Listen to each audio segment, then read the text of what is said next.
4 games in November. Start with rival Miami on the road at Hard Rock Stadium, then another road date at Syracuse on November 12th, followed by Louisiana at home, and then Florida at home. Can I go on a diatribe for a moment?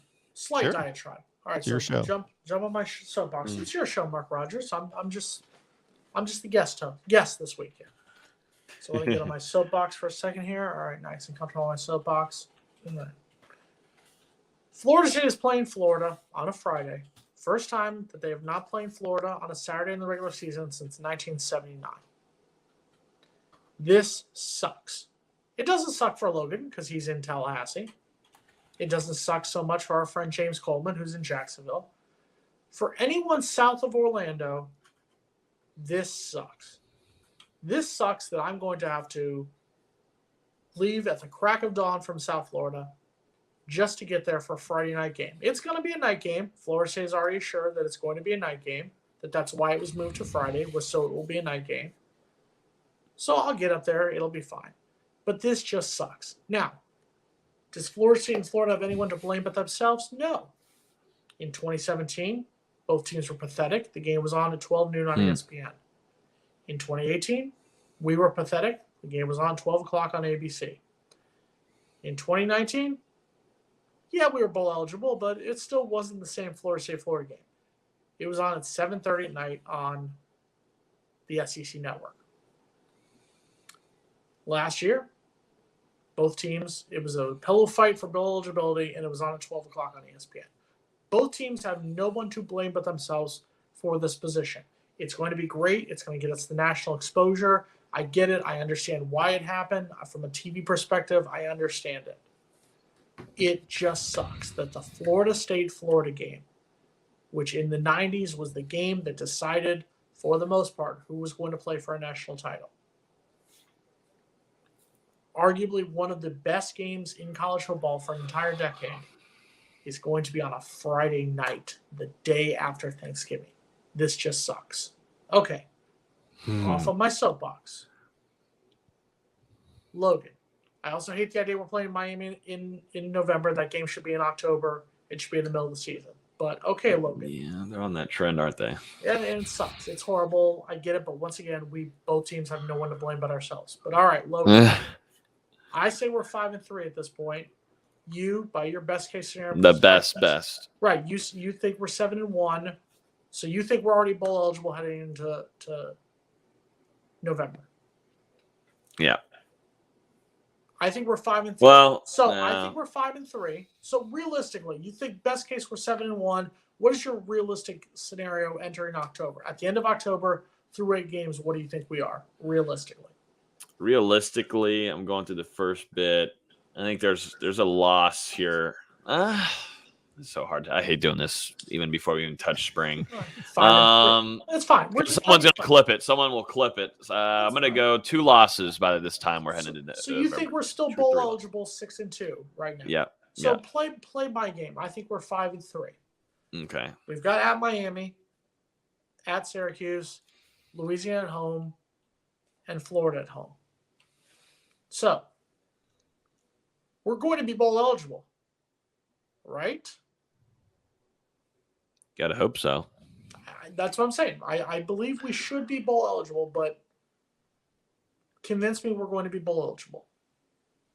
You'll definitely be bowl eligible. Florida State gets the win at Syracuse along with the Raging Cajuns, which is Billy Napier's former team. Obviously. So that adds in an extra 2 wins. So that's 7-5. We're 7-5 right now. Miami's going to be rocking with their half amount of crowd there. Most aren't students or never even went to school there, but they'll be there for this one just because Cristobal. I don't even talk to me about their schedule and what the ACC network was talking about the other night. We can get into that in a moment, but anyways, I think out of this, you're looking at worst case scenario 2-2, but I think you're gonna go 3-1. I think it's either gonna come down between at Miami or against Florida. If it's me right now, just thinking wise, I think FSU has a better chance of beating UF this upcoming year rather than Miami just because you're at Miami. It's they're going to try to have all the hoopla ever imaginable. I think we beat Syracuse. I think we beat Louisiana. So I think we are going to beat 7-5. I've already come out on record and said we're going to beat Miami, and I will stand by that. I think Florida State will beat Miami. I think Miami once again has 10-win talent, but 7-win mentality. I think they're going to come in getting really cocky this season, and I think they're going to drop some games. I think they drop a game to us. I think they're going to drop a stupid game to Virginia Tech. They'll probably drop another stupid game there in the ACC, and I think they're going to get mutilated by Texas A&M. So I think they're probably at 4 losses by the time they've finished playing us.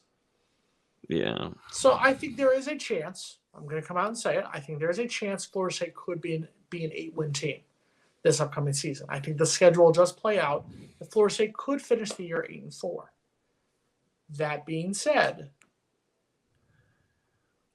I'm not 100% confident that we are going to be an 8-win team. I just have a funny suspicion that we haven't earned the right to say we're going to be an 8-win team no matter what. No questions asked. I think that's why I think coming into that September, we have to start off that hot. We talked about it last year, how the last half of the season was a roughneck schedule. It was just so tough. We had to start off hot, and we didn't start off hot. And luckily, we were able to get the upset win against Miami. We were able to get the win over Boston College on the road. We were able to do that the second half of the season.